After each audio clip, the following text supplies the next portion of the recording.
Continuamos en la mañana de Radio Buenos Aires en nuestro semáforo y el tiempo económico también tiene su protagonismo.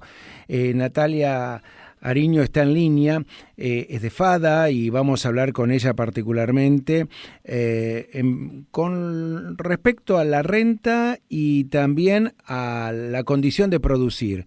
Si sube o baja la renta, ¿cómo influye esto en la producción? Natalia, muy buenos días, ¿cómo estás? Ricardo Fiorentino, Laura Kerman y Martín Paldrock. Te saludamos en la mañana del semáforo. Hola, muy buenos días, un gusto estar charlando con ustedes. Gracias. Bueno, contanos un poquitito cuál es el informe que saca FADA al respecto y cuál es la relación de renta-productividad. Bueno, ayer publicamos nuestro famoso índice FADA, que mide cuál es la participación que tiene el Estado en la renta agrícola.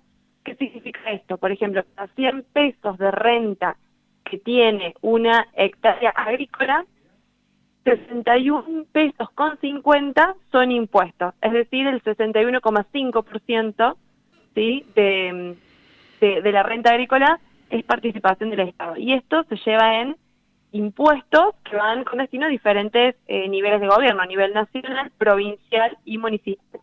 Es decir, que prácticamente 2/3 partes de la renta que tiene el productor en el campo, bueno, va para el Estado, lo cual es muy importante. Y después el resto, para llegar a ese 100%, se divide entre la rentabilidad que tiene el productor, que está en torno a un 10%, un poquito más, depende de la zona, por supuesto, y el resto es lo que va a pagar el pago de en el caso de los campos que se alquilan.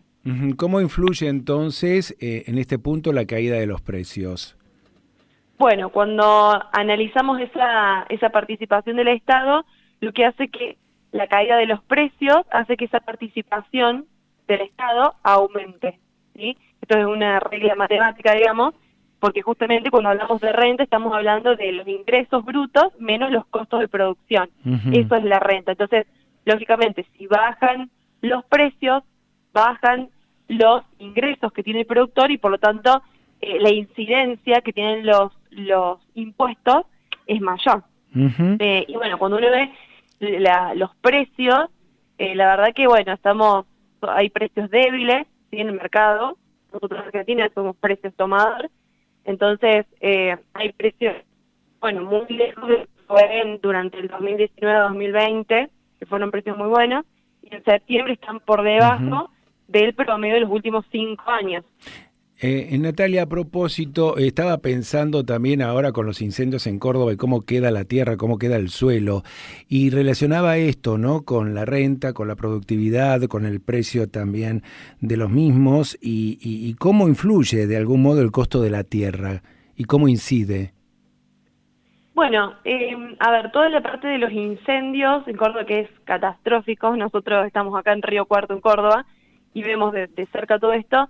Está más que nada en la zona más serrana, todo lo que es Villaverna, la Sierra de Calamuchita, en toda esa zona, donde si bien hay producción, digamos, el más fuerte está más en la zona del sur de Córdoba, sureste, todo lo que es la producción más fuerte de trigo, maíz, soja.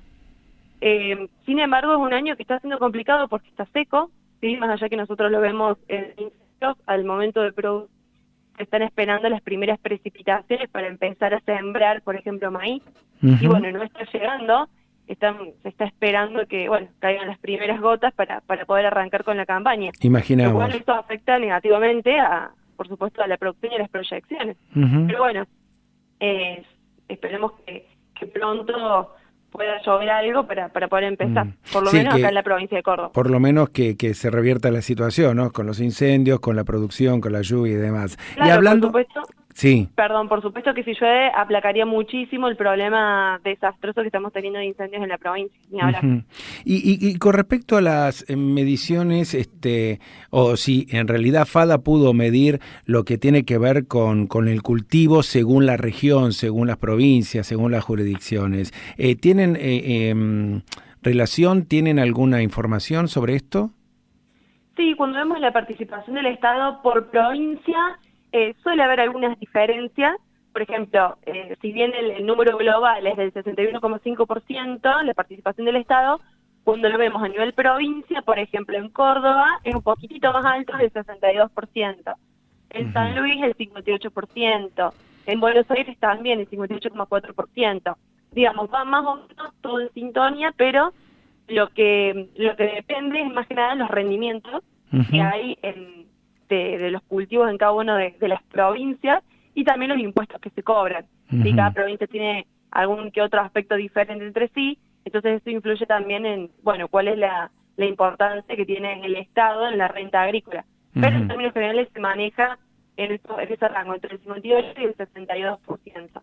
Y cuando lo vemos por cultivo, bueno, ahí sí vemos mes a mes que nosotros vamos actualizando el índice FADA, que la soja es la que mayor presencia del Estado tiene en la renta agrícola con el 65,6%. Y en menor medida lo que es maíz, trigo y girasol, que ronda entre el 54 y el 56%. Y esto tiene que ver más que nada porque soja tiene los derechos de exportación y las famosas retenciones que escuchamos siempre, que es del 33%, es más alta que en el resto de los cultivos, de los granos. Quedé pensando también mientras te escuchaba que en esto de los rindes y también de los valores y demás influye, mejor dicho, muchísimo el tema de los fletes, ¿no? Sí, por supuesto. A ver, sobre todo para las provincias que están más lejos de los puertos, ¿no? Córdoba, San Luis, son provincias por ahí que el costo es mucho más elevado que el que para quien produce a lo mejor en Santa Fe o en Buenos Aires, sobre todo pensando en aquella producción que va a puerto. Si la producción va a la industrialización en la provincia o cercano a la provincia, bueno, se reducen mucho los costos, pero pensando que gran parte de la producción, sobre todo el maíz, por ejemplo, se exporta el grano, bueno, ahí los costos son más elevados para las provincias que están más lejos del puerto. Y contame, por último, ¿cómo influye la participación del Estado en la renta de cada provincia? Bueno, como te había mencionado recién, por ejemplo, en Buenos Aires, el Estado participa con el 58,4% de la renta de los productores de Buenos Aires, en Entre Ríos el 60,8%, en Santa Fe el 57,8%, Córdoba el 62%, San Luis el 58%, La Pampa casi el 60%. Digamos, el rango es muy similar, sí, a lo que termina siendo la participación del Estado a nivel nacional. Natalia Ariño, economista de FADA, muchas gracias por este informe, muchas gracias por ponernos al tanto sobre la situación. Un abrazo de nuestra parte, será hasta otro momento. Bueno, muchas gracias, un saludo a todos ustedes.